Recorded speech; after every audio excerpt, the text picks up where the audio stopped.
As I travel from city to city and place to place, I've learned that to be effective in ministry in a certain city, very often I have to identify the particular satanic power that's at work in that city. And it's different from city to city to city. Again, there were a lot of different nationalities in the Persian Empire.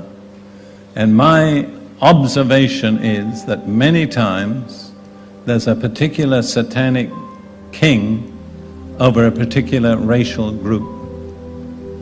Taking the United States, which is made up of many different racial groups, and where I've lived now for more than 20 years, my clear impression is that different racial groups have different satanic powers over them, and in dealing with those racial groups spiritually, it becomes important to identify the power that's over them.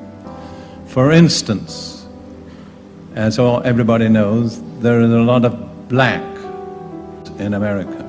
Now, I have no prejudice against black people. I love them. I have a black daughter. But they are the descendants of people who were taken there as slaves. And I've shared this with black Americans. You'll find that most black Christians can only get so far, and something seems to stop them. And I have shared my opinion that you came as slaves.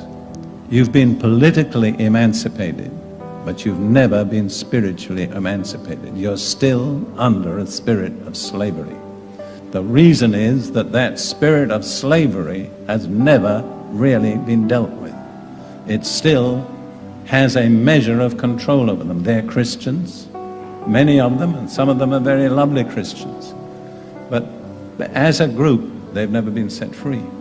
Take another group in the United States, the American Indians. Basically, the United States is a country of liberty. Unfortunately, liberty has been carried much too far these days. It's a country where almost anybody can prosper because of the nature of the economy and the laws and so on. You don't have to have a doctorate in philosophy to prosper. In fact, you probably do better without it. But there's one group that basically have never prospered, the American Indians. They've never prospered financially, they've never prospered socially, and spiritually they are still in awful darkness. They are basically all practices of witchcraft, and very powerful witchcraft.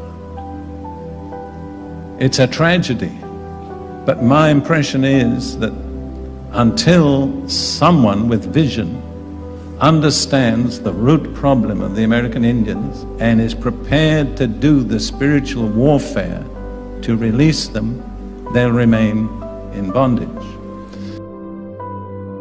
These are what the Bible calls principalities. They're magistrates, they're demonic magistrates who serve over entire regions or councils. And they say, I've got the whole city tied up. They say, you can't do that in Atlanta. Don't try that in Philadelphia. Don't try it in New York. These principalities set up dominions over regions. And you'll notice when you go into certain regions, there are certain spirits that are more prevalent in certain cities. Certain cities are controlled by homosexual spirits, and other cities are controlled by gambling spirits, and certain cities are controlled by spirits of indifference. They have religious spirits, and they set up regional dominions and territories and control, and you can't really be free until you come against that demonic influence over the region. Look at somebody and say, we got to get the whole thing out.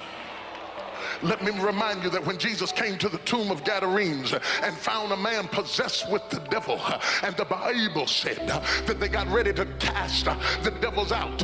Listen to what the demons said. They said, suffer us not to leave the region.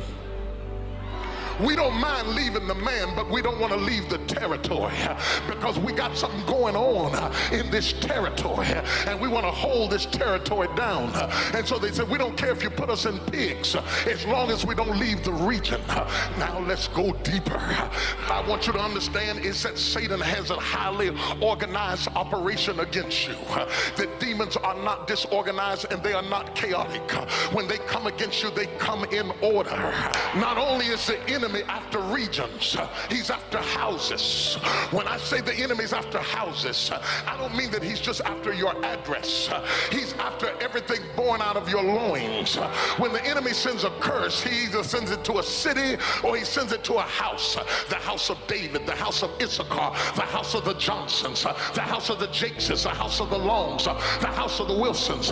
That's why you see certain spirits that run through certain houses. If you will look at your family tree closely, you will find that you are still fighting your grandmama's devil, your mama's devil. Grandma got a divorce, your mama got a divorce, all of your sisters got a divorce, and now your marriage is coming unglued. It's a spirit. It's not about him having an affair. It's about a spirit that's come against your house. It's not about you making more money than him. It's a spirit that has come against your house. That's why you ought to be careful whose house you marry into, because some of you married into some spirits. You was happy till you got in that family.